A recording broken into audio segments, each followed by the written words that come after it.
नमस्कार आणि रामराम मंडळ. परत एकदा फिल्मी पुणेकर मध्ये तुमच्या सगळ्यांचं स्वागत आहे. आणि जबरदस्त अशी फिल्म रिलीज झाली जिचं नाव आहे दे दे प्यार दे 2.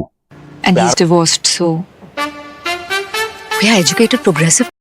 1 पण खूप छान होती आणि आता 2 पण येते. आणि सगळ्यात महत्वाचं म्हणजे अजय देवगण सरांचं काम पण याच्यामध्ये खूप भारी वाटतंय. रुकुलचं भारी वाटतंय.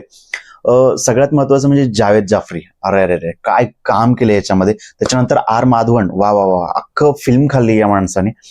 खरंच खूप भारी फिल्म आहे. म्हणजे बऱ्याच दिवसानंतर बॉलिवूडमध्ये जर फॅमिली स्टोरी बघायची असेल, जी बॉलिवूडमध्ये सध्या मिसिंगच आहे, तर ती एक फॅमिली स्टोरी दे दे प्यार दे 2 मध्ये आपल्याला बघायला मिळते. कारण की आतापर्यंत जे बॉलिवूडचं होतं की एक कौटुंबिक स्टोरी वगैरे अशा ज्या मिसिंग गोष्टी सध्या, म्हणजे सध्या बघता तुम्ही बॉलिवूडमध्ये कशा फिल्म्स येतात, पण दे दे प्यार दे 2 याच्यामध्ये स्टोरी आहे, छान स्क्रीन प्ले आहे आणि सगळ्यांची ऍक्टिंग ही कमाल झालेली आहे. स्टोरी पण छान आहे. कॉमेडी फिल्म आहे बेसिकली.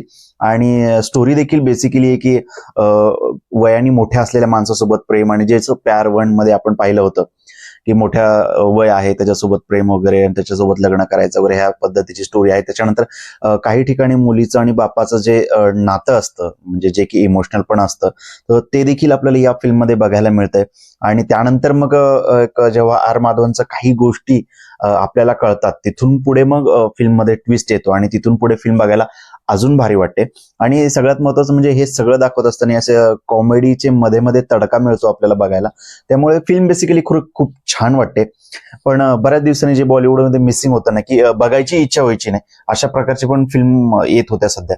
परंतु ही फिल्म खरंच खूप भारी आहे. आणि बऱ्याच दिवसानंतर पण तुम्ही जर अजय देवगण सरांचे डायहार्ट फॅन जर असाल ना, तर असं अपेक्षा करू नका की प्रत्येक सीनमध्ये तुम्हाला अजय देवगणच बघायला मिळणार आहे. कारण की बऱ्यापैकी अजय देवगण सरांचं काम ना थोडं थोडं प्यार 1 पेक्षा याच्यामध्ये थोडंसं कमी जाणवतं. कमी सीन आहेत. पण आर माधवननी ना ही फिल्म अक्षरशः खाल्ली आहे. खरंच खूप मस्त काम केलंय. म्हणजे जे बापाचं नातं असतं, म्हणजे बायकोशी असेल, मुलीशी असेल, आणि मग मुलीच्या आयुष्यात कोण मुलगा येणार आहे, तो कसा असणार आहे, बेसिकली हे सगळं ना परफेक्ट दाखवलं त्यांनी. आणि खूप भारी काम केलंय. जावेद जाफरी ज्या पद्धतीने स्टोरीचं नॅरेशन करतात, खरंच खूप भारी वाटतं. आणि याच्यामध्ये अजून एक ट्विस्ट आपल्याला बघायला मिळणार. जावेद जाफरी सरांच्या मुलगा देखील याच्यामध्ये तुम्हाला बघायला मिळेल. आणि खरंच खूप स्टोरी खूप छान आहे, मस्त आहे आणि एक एंटरटेनिंग आहे. फॅमिली स्टोरी आहे. फॅमिली सोबत जाऊन तुम्ही बघू शकता. आज काही ठिकाणी तडका आहे, पण तरी तुम्ही फॅमिली सोबत जाऊन ही फिल्म बघू शकता. कॉमेडी आहे. जर तुम्ही कॉमेडीच्या अपेक्षेने जात असाल तर कॉमेडी छानपैकी आहे. आणि काही काही ठिकाणी इमोशनल, त्याच्यामुळे ही फिल्म बरी वाटते. बोर अजिबात न वाटेल. फर्स्ट इंटरव्हलच्या आधी जी फिल्म आहे ती बऱ्यापैकी कॉमेडी जॉनरमध्ये जाते, पण जेव्हा सेकंड हाफ येतो ना, फिल्म तुम्हाला पकडून ठेवते. बऱ्याच गोष्टी तुम्हाला कळतात. त्यामुळे अजून पुढे काय होईल हे पण तुम्ही त्या अपेक्षेपोटी तिथे थांबता. त्यामुळे डिरेक्टरनी ऑडियन्सला पकडून ठेवण्याचा पुरेपूर प्रयत्न केलाय आणि ऑडियन्सला पकडून ठेवते. स्टोरी खूप छान आहे. फिल्मही खूप छान आहे. त्यामुळे काही ठिकाणी जर निगेटिव्ह, सगळ्यात पॉझिटिव्ह गोष्टी एका फिल्मबद्दल असूच शकत नाही आणि ते असायला नसायला पाहिजेत.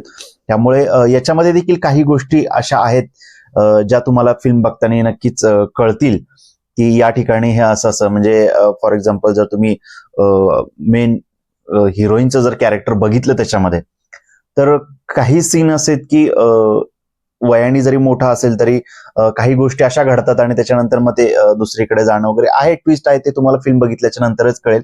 थोडासा स्क्रीन प्ले कुठेतरी हे होतं, पण बोर अजिबात होत नाही. फिल्म खूप मस्त आहे. डिरेक्शन खरंच खूप छान झाले. सगळ्या कलाकारांनी उत्तम काम केलेलं आहे.